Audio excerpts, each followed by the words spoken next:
ಸಚಿವ ರಾಜಣ್ಣ ರಾಜೀನಾಮೆ ಕೊಟ್ಟಿದ್ದಾರೆ ಅನ್ನೋದು ಗೊತ್ತಾಗ್ತಾ ಇದೆ. ಸಚಿವ ರಾಜಣ್ಣ ರಾಜೀನಾಮೆಯನ್ನ ಕೊಟ್ಟಿದ್ದಾರೆ.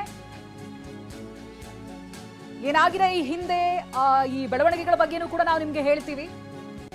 ಕೆಎನ್ ರಾಜಣ್ಣ ರಾಜೀನಾಮೆಯನ್ನ ಸಲ್ಲಿಸಿದ್ದಾರೆ ಅನ್ನೋ ವಿಚಾರ ಗೊತ್ತಾಗ್ತಾ ಇದೆ. ರಾಜ್ಯ ರಾಜಕಾರಣದಲ್ಲಿ ಅವರು ಕೊಟ್ಟಿರುವಂತಹ ಹೇಳಿಕೆ ಯಾವ ರೀತಿಯಾಗಿ ಸಂಚಲನ ಸೃಷ್ಟಿಸಿತ್ತು ಅನ್ನೋದು ನಮಗೆ ಗೊತ್ತಿದೆ. ಇದೀಗ ಖುದ್ದು ಕೆಎನ್ ರಾಜಣ್ಣ ಅವರ ರಾಜೀನಾಮೆ ಹತ್ತಾರು ಪ್ರಶ್ನೆಗಳನ್ನ ಹುಟ್ಟುಹಾಕ್ತಾ ಇದೆ. ರಾಜ್ಯ ಕಾಂಗ್ರೆಸ್ನಲ್ಲಿ ಏನಾಗ್ತಾ ಇದೆ? ಸಚಿವ ಕೆಎನ್ ರಾಜಣ್ಣನೇ ರಾಜೀನಾಮೆಯನ್ನ ಸಲ್ಲಿಸಿದ್ದಾರೆ ಅನ್ನೋ ವಿಚಾರ ಈಗ ಗೊತ್ತಾಗ್ತಾ ಇದೆ.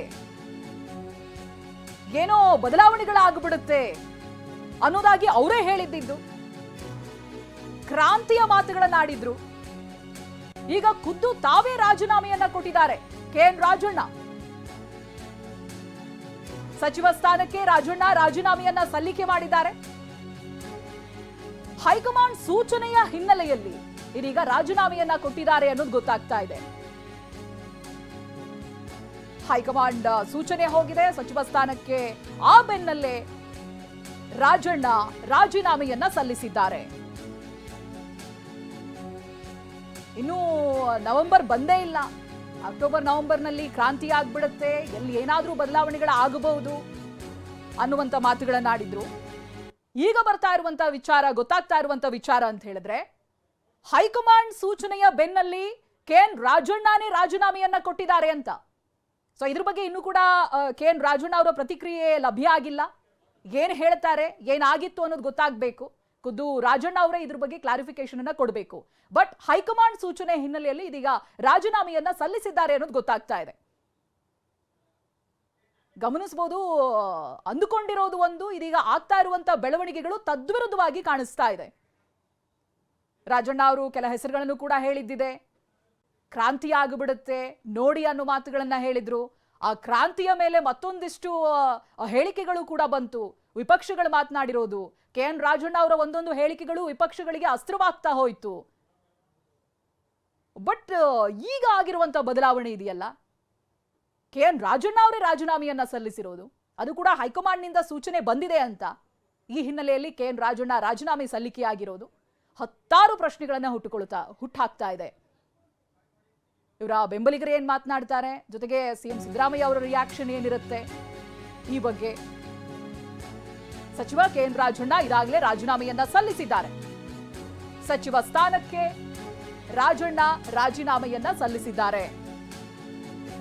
ಈ ಬಗ್ಗೆ ಏನಷ್ಟು ಮಾಹಿತಿಯನ್ನ ಪಡೆದುಕೊಳ್ತಾ ಹೋಗ್ತೀನಿ. ಪ್ರತಿನಿಧಿ ಪ್ರಮೋದ್ ಲೈವ್ ನಲ್ಲಿ ಜಾಯ್ನ್ ಆಗ್ತಾ ಇದ್ದಾರೆ. ಪ್ರಮೋದ್, ಏನಿದು, ಏನೋ ಬೆಳವಣಿಗೆ ಆಗ್ಬೇಕು ಅಂತಿದ್ದು ಇನ್ನೊಂದು ರೀತಿಯಾದಂತಹ ತಿರುವು ಪಡೆದುಕೊಂಡಿದೆ. ಕೆಎನ್ ರಾಜಣ್ಣ ಖುದ್ದು ರಾಜೀನಾಮೆಯನ್ನ ಸಲ್ಲಿಸಿದ್ದಾರೆ. ಏನಾಗ್ತಾ ಇದೆ ರಾಜಕೀಯದಲ್ಲಿ?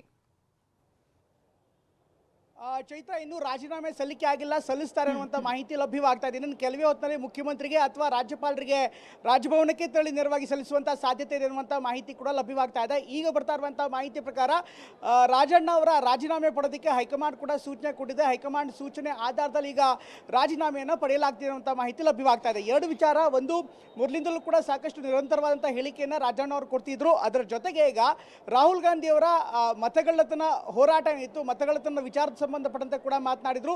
ನಮ್ಮಿಂದಲೂ ಅಂದ್ರೆ ಕಾಂಗ್ರೆಸ್ ಪಕ್ಷದಿಂದಲೂ ಸರ್ಕಾರದಿಂದಲೂ ಕೂಡ ತಪ್ಪಾಗಿದೆ, ನಾವು ಆಗ ಕಣ್ಮುಚ್ಚಿ ಕುಳಿತಿದ್ವಾ ಅನ್ನುವಂಥ ಪ್ರಶ್ನೆಯನ್ನ ಕೂಡ ಅವ್ರು ಮಾಡಿದ್ರು. ಬಹುಶಃ ಇದೇ ಪ್ರಶ್ನೆ, ಇದೇ ಮಾತು ಅವರಿಗೆ ಮುಳುವಾಗಿರುವಂಥ ಮಾಹಿತಿ ಲಭ್ಯವಾಗ್ತಾ ಇದೆ. ಈಗ TV9ಗೆ ಸಿಗ್ತಾ ಇರುವಂತಹ ಮಾಹಿತಿಯ ಪ್ರಕಾರ ಸಚಿವ ರಾಜಣ್ಣ ಅವರ ಹೇಳಿಕೆಗೆ ಸಂಬಂಧಪಟ್ಟಂತೆ ಕಾಂಗ್ರೆಸ್ನ ಹೈಕಮಾಂಡ್ ಕೂಡ ತೀವ್ರ ಗರಂ ಆಗಿದೆ. ಇದರ ಜೊತೆಗೆ ಅವರು ಕೂಡ ಅಂದ್ರೆ ಹೈಕಮಾಂಡ್ನ ನಾಯಕರು ಕೂಡ ಮುಖ್ಯಮಂತ್ರಿ ಸಿದ್ದರಾಮಯ್ಯನವರಿಗೆ ಸೂಚನೆ ಕೊಟ್ಟಿದ್ದಾರೆ, ತತ್ಕ್ಷಣಕ್ಕೆ ಅವರ ರಾಜೀನಾಮೆಯನ್ನ ಪಡೆಯಿರಿ ಅಂತ.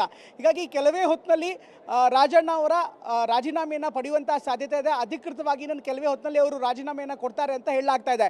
ಈಗ ರಾಜಭವನಕ್ಕೆ ಹೋಗಿ ಕೊಡ್ತಾರೋ ಅಥವಾ ಮುಖ್ಯಮಂತ್ರಿಗಳಿಗೆ ಕೊಡ್ತಾರೋ ಅದು ಗೊತ್ತಾಗಬೇಕಾಗಿದೆ. ಈಗ ತಾನೇ ಮುಖ್ಯಮಂತ್ರಿಗಳು ಕೆಲ ಹೊತ್ತಿನಷ್ಟೇ, ಸುಮಾರು 2-3 ನಿಮಿಷ ಹಿಂದಷ್ಟೇ ಮುಖ್ಯಮಂತ್ರಿಗಳು ವಿಧಾನಸಭೆ ಒಳಗಡೆ ಹೋಗಿದ್ದಾರೆ. ಹೀಗಾಗಿ ಸಹಜವಾಗಿ ಒಂದಿಷ್ಟು ಪ್ರಶ್ನೆಗಳಿವೆ, ಏನಾಗುತ್ತೆ ಅಂತ. ಮುಖ್ಯಮಂತ್ರಿಗಳ ಸೂಚನೆ ಈಗಾಗಲೇ ಕೊಟ್ಟಿದ್ದಾರೆ ಅಂತ ಮಾಹಿತಿ ಕೂಡ ಲಭ್ಯವಾಗುತ್ತೆ. ರಾಜಣ್ಣ ಅವರಿಗೆ ರಾಜೀನಾಮೆ ಕೊಡೋದಕ್ಕೆ ಕೂಡ ಸೂಚನೆ ಕೊಟ್ಟಿದ್ದಾರೆ. ಹೀಗಾಗಿ ಇನ್ನೇನು ಕೆಲವೇ ಹೊತ್ತಿನಲ್ಲಿ ಅಧಿಕೃತವಾಗಿ ರಾಜೀನಾಮೆ ಸಲ್ಲಿಕೆ ಆಗುತ್ತೆ. ಒಟ್ಟಲ್ಲಿ ಈ ಒಂದು ಪ್ರಕರಣ ಇದೆ, ರಾಜಣ್ಣ ಅವರ ಪ್ರಕರಣ, ಈಗ ಹೊಸ ತಿರುವನ್ನು ಪಡೆದುಕೊಳ್ತಾ ಇದೆ. ಸಾಕಷ್ಟು ವಿಚಾರಗಳಿತ್ತು, ಅಂದರೆ ಅವರ ಹೇಳಿಕೆಗಳಿಗೆ ಸಂಬಂಧ ಸಂಬಂಧಪಟ್ಟಂತೆ ಹೈಕಮಾಂಡ್ ನಾಯಕರುಗಳಿಗೆ ದೂರನ್ನ ಕೂಡ ಸಲ್ಲಿಸಲಾಗಿತ್ತು. ಆದರೆ ರಾಹುಲ್ ಗಾಂಧಿ ಅವರ ಹೋರಾಟದ ವಿಚಾರವಾಗಿ ಅಥವಾ ಮತಗೆಲುವಿನ ವಿಚಾರವಾಗಿ ಅವರು ಮಾತನಾಡುವಂಥ ವಿಚಾರಕ್ಕೆ ಸಂಬಂಧಪಟ್ಟಂತೆ ಈಗ ದೊಡ್ಡ ತಿರುವು ಪಡೆದುಕೊಳ್ತಾ ಇದೆ. ಈಗ ಇನ್ನು ಕೆಲವೇ ಹೊತ್ತಿನಲ್ಲಿ ರಾಜೀನಾಮೆ ನಿರೀಕ್ಷೆ ಮಾಡಬಹುದು. ಪ್ರಮೋದ್, ಇದೊಂದೇ ಪ್ರಮುಖ ಕಾರಣ ಅಂತ ಅನ್ಸುತ್ತಾ ಅಂತ ಹೇಳಿದ್ರೆ, ಮತಗಳ್ಳತನದಲ್ಲಿ ಕೆಲವೊಂದು ಆರೋಪಗಳನ್ನ ರಾಹುಲ್ ಗಾಂಧಿ ಮಾಡಿದ್ರು, ಅದಕ್ಕೆ ಸಂಬಂಧಪಟ್ಟಂತ ದಾಖಲೆಗಳನ್ನ ಕೂಡ ಇಟ್ಟಿದ್ರು. ಇಂಥ ಸಂದರ್ಭ ಪಕ್ಷದಲ್ಲೇ ಇದ್ದಂತ ವ್ಯಕ್ತಿ ಅದಕ್ಕೆ ವಿರುದ್ಧವಾಗಿ ಮಾತನಾಡಿರೋದು ಬಹಳ ದೊಡ್ಡ ಮಟ್ಟಿಗೆ ಸುದ್ದಿ ಆಯ್ತಾ? ಅದು ಹೈಕಮಾಂಡ್ ಅನ್ನ ಟ್ರಿಗರ್ ಮಾಡ್ತಾ, ಅಥವಾ ಈ ಹಿಂದೆ ಅವ್ರು ಕೊಟ್ಟಿರುವಂತ ಕೆಲ ಹೇಳಿಕೆಗಳಿದೆಯಲ್ಲ ಅದಕ್ಕೆ ಸಂಬಂಧಪಟ್ಟ ಹಾಗೆ ಪಕ್ಷದಲ್ಲಿರುವಂತ ಬೇರೆ ನಾಯಕರು ಯಾರಾದ್ರೂ ಹೈಕಮಾಂಡ್ ಬಳಿ ಹೋಗಿ ಅದ್ರ ಬಗ್ಗೆ ಮಾತುಕತೆ ಆಡಿರೋದಿದೆಯಾ? ಇದ್ರ ಬಗ್ಗೆ ಏನಾದ್ರು ಡೀಟೇಲ್ಸ್ ಗೊತ್ತಾಗ್ತಾ ಇದೆಯಾ ಪ್ರಮೋದ್? ಚೈತ್ರ, ಬೇರೆಲ್ಲ ಕಾರಣಗಳಿಗಿಂತ ಹೆಚ್ಚಾಗಿ ಮೊನ್ನೆ ರಾಹುಲ್ ಗಾಂಧಿ ಅವರ ವಿಚಾರಕ್ಕೆ ಮಾತನಾಡಿರುವಂಥದ್ದು ಸಾಕಷ್ಟು ದೊಡ್ಡ ಮಟ್ಟದಲ್ಲಿ ಟ್ರಿಗರ್ ಆಗಿದೆ ಅಂದರೆ ತಪ್ಪಾಗಲ್ಲ. ಯಾಕೆಂದರೆ ಹಿಂದೆ ಸಾಕಷ್ಟು ಮಾತನಾಡಿದ್ರು, ಸಾಕಷ್ಟು ವಿಚಾರವನ್ನು ಮುಕ್ತವಾಗಿ ನೇರವಾಗಿ ಮಾತನಾಡುವಂಥ ಸ್ವಭಾವ ರಾಜಣ್ಣ ಅವರದ್ದು. ಇನ್ಫ್ಯಾಕ್ಟ್ ಅವರು ಕಾಂಗ್ರೆಸ್ನಿಂದ ಹೊರಗಡೆ ಹೋಗ್ತಾ ಇರುವಂಥದ್ದು, ಕಾಂಗ್ರೆಸ್ನಿಂದ ಬೇರೆಡೆಗೆ ಅಂದರೆ ಕಾಂಗ್ರೆಸ್ನಿಂದ ಅವರಿಗೆ ಕ್ರಮ ಆಗ್ತಾ ಇರುವಂಥ ಇದೇ ಮೊದಲಲ್ಲ. ಬೇರೆ ಬೇರೆ ಪಕ್ಷದಲ್ಲಿದ್ದಾಗಲೂ ಕೂಡ ಇದೇ ರೀತಿ ಅಂತ ಸಂದರ್ಭವನ್ನು ಅವ್ರು ಎದುರಿಸಿದ್ರು. ಆದರೂ ಕೂಡ ಯಾವ್ಯಾವಾಗ ಇಂಥ ಘಟನೆಗಳಾಗತ್ತೆ ಅದನ್ನು ಕಡ್ಡಿ ಮುರಿದಂತೆ ಮಾತನಾಡುವಂಥದ್ದಾಗಲಿ, ನೇರವಾಗಿ ಹೇಳುವಂಥದ್ದಾಗಲಿ ಸಾಕಷ್ಟು ಸಂದರ್ಭದಲ್ಲಿ ಮಾಡಿದ್ದಾರೆ. ಈ ಬಾರಿಯೂ ಕೂಡ ಅದೇ ರೀತಿಯಾದಂಥ ಸಂದರ್ಭ. ಆದರೆ ಈ ಬಾರಿ ನೇರವಾಗಿ ಅವ್ರು ಹೇಳ್ತಾ ಇರುವಂಥ ಇಷ್ಟು ದಿನ DCM DK ಶಿವಕುಮಾರ್ ಬಗ್ಗೆ ಮಾತನಾಡಿದ್ದಾಗಲಿ, ಅಥವಾ ಇನ್ನಿತರ ರಾಜಕಾರಣಿಗಳ ಬಗ್ಗೆ ಮಾತನಾಡಿದ್ದಾಗಲಿ, ಅಥವಾ ಇನ್ನಿತರ ಪ್ರಮುಖವಾಗಿ ಮುಖ್ಯಮಂತ್ರಿ ನಾಯಕತ್ವದ ಬಗ್ಗೆ ಮಾತನಾಡಿದಾಗಲಿ ಅಂಥ ಮಾತುಕತೆಗಳಿಗೆ ಅಷ್ಟಾಗಿ ಹೆಚ್ಚಿನ ಸಮಸ್ಯೆ ಆಗ್ತಾ ಇರಲಿಲ್ಲ. ಆದರೆ ಈಗ ನೇರವಾಗಿ ಕಾಂಗ್ರೆಸ್ನ ವರಿಷ್ಠ, ಕಾಂಗ್ರೆಸ್ನ ಅತ್ಯುನ್ನತ ಪದಾಧಿಕಾರವನ್ನು ಹೊಂದಿರುವಂಥ ರಾಹುಲ್ ಗಾಂಧಿ ಅವರ ಬಗ್ಗೆನೇ ಮಾತನಾಡಿರುವಂಥದ್ದು ಅಥವಾ ಅವರ ನಿರ್ಧಾರಗಳನ್ನು ವಿಮರ್ಶೆ ಮಾಡಿರುವಂಥದ್ದು ಸಹಜವಾಗಿ ಕಾಂಗ್ರೆಸ್ ಹೈಕಮಾಂಡ್ ಸಹಿಸಿಲ್ಲ. ಅಫ್ಕೋರ್ಸ್ ರಾಹುಲ್ ಗಾಂಧಿ ಅವರನ್ನ ಡಿಫೆಂಡ್ ಮಾಡ್ತಾನೆ. ಅವರು ಮೊನ್ನೆ ಒಂದು ಮಾತನ್ನಾಡಿದ್ದಾರೆ. ಅದರಲ್ಲಿ ಹೇಳಿರುವಂಥ ವಿಚಾರ ಏನು ಅಂದರೆ, ಈ ಒಂದು ಬೆಳವಣಿಗೆಗೆ ಸಂಬಂಧಪಟ್ಟಂತೆ ಅಂದರೆ ಮತಗಳ್ಳತನ ಸಂಬಂಧಪಟ್ಟಂತೆ 6 ತಿಂಗಳು ಮೊದಲೇ ಈ ಡ್ರಾಫ್ಟನ್ನು ಅಂದರೆ ಮತ ಪಟ್ಟಿ ಏನಿರುತ್ತೆ, ಮತದಾರರ ಪಟ್ಟಿ ಅದರ ಡ್ರಾಫ್ಟ್ ಏನಿರುತ್ತೆ 6 ತಿಂಗಳ ಮೊದಲೇ ಪಕ್ಷದ BLAಗಳಿಗೆ ಅಂದರೆ ಬೂತ್ ಲೆವೆಲ್ ಏಜೆಂಟ್ಗಳಿಗೆ ಕೊಟ್ಟಿರ್ತಾರೆ. ಅಂತ ಸಂದರ್ಭದಲ್ಲಿ ಕಣ್ಣು ಮುಚ್ಕೊಂಡು ಕೂತ್ಕೊಂಡಿದ್ರ ಅಂತ ಪಕ್ಷದ ನಾಯಕತ್ವನೇ ಅವರು ಸಹಜವಾಗಿ ಪ್ರಶ್ನೆ ಮಾಡಿದ್ರು. ಈ ಕಾರಣಕ್ಕೋಸ್ಕರ ಈಗ ಈ ಒಂದು ಹೊಸ ಬೆಳವಣಿಗೆಗಳು ಕೂಡ ಆಗಿತ್ತು. ಅದಕ್ಕೆ ತೀವ್ರವಾದಂಥ ಆಕ್ಷೇಪ ಪಕ್ಷದ ಒಳಗಡೆ ಬಂದಿತ್ತು. ಈ ಎಲ್ಲ ಕಾರಣಗಳಿಂದ ಈಗ ರಾಜೀನಾಮೆ ಪಡೆಯೋದಕ್ಕೆ ಸೂಚನೆಯನ್ನು ನೀಡಲಾಗಿದೆ. ನೇರವಾಗಿ ಹೈಕಮಾಂಡ್ ನಾಯಕರಿಂದನೇ ಈ ಸೂಚನೆ ಬಂದಿದೆ. ಚೈತ್ರ. ಎಸ್ ಪ್ರಮೋದ್, ಹಾಗೆ ಸಂಪರ್ಕದಲ್ಲಿ ಹಾಗಿದ್ರೆ ನಿನ್ನೆ ದಿನ ರಾಜಣ್ಣ ಮಾತನಾಡಿದ್ರಲ್ಲ, ರಾಜಣ್ಣ ಏನ್ ಹೇಳಿಕೆಯನ್ನ ಕೊಟ್ಟಿದ್ರು ಇದೇ ಮತಕಳ್ಳಾಟದ ವಿಚಾರವಾಗಿ? ಅವ್ರು ಕೊಟ್ಟಿರುವಂತ ಮಾತೇನು, ಆಡಿರುವಂತ ಮಾತೇನು, ಬನ್ನಿ ನೋಡೋಣ. ಎಸ್, ಅದನ್ನ ತೋರಿಸ್ತೀವಿ. ನಿನ್ನೆ ದಿನದ ಅವರ ಹೇಳಿಕೆಯನ್ನ ಕೂಡ ಗಮನಿಸೋಣ. ಈಗ ಆಗ್ತಾ ಇರುವಂತ ಬೆಳವಣಿಗೆಗಳನ್ನ ಗಮನಿಸಿ. ಇದೀಗ CM ಕಚೇರಿಗೆ ತೆರಳುತ್ತಾರಾ, ಅಲ್ಲಿ ರಾಜೀನಾಮೆಯನ್ನ ಸಲ್ಲಿಸ್ತಾರಾ, ಅಥವಾ ರಾಜಭವನಕ್ಕೆ ತೆರಳುತ್ತಾರಾ? ಇವೆಲ್ಲವೂ ಕೂಡ ಇರುವಂತ ಪ್ರಶ್ನೆಗಳು. ಇನ್ನೇನು ಕೆಲ ಹೊತ್ತಿನಲ್ಲಿ ರಾಜೀನಾಮೆಯನ್ನ ಅಧಿಕೃತವಾಗಿ ಸಲ್ಲಿಸ್ತಾರೆ ಅನ್ನೋದಂತೂ ಕನ್ಫರ್ಮ್ ಆಗಿದೆ. KN ರಾಜಣ್ಣ ತಮ್ಮ ಸಚಿವ ಸ್ಥಾನಕ್ಕೆ ಇನ್ನೇನು ಕೆಲ ಕ್ಷಣಗಳಲ್ಲಿ ರಾಜೀನಾಮೆಯನ್ನ ಸಲ್ಲಿಸ್ತಾರೆ. ಅದು ಕೂಡ ಹೈಕಮಾಂಡ್ ಸೂಚನೆ.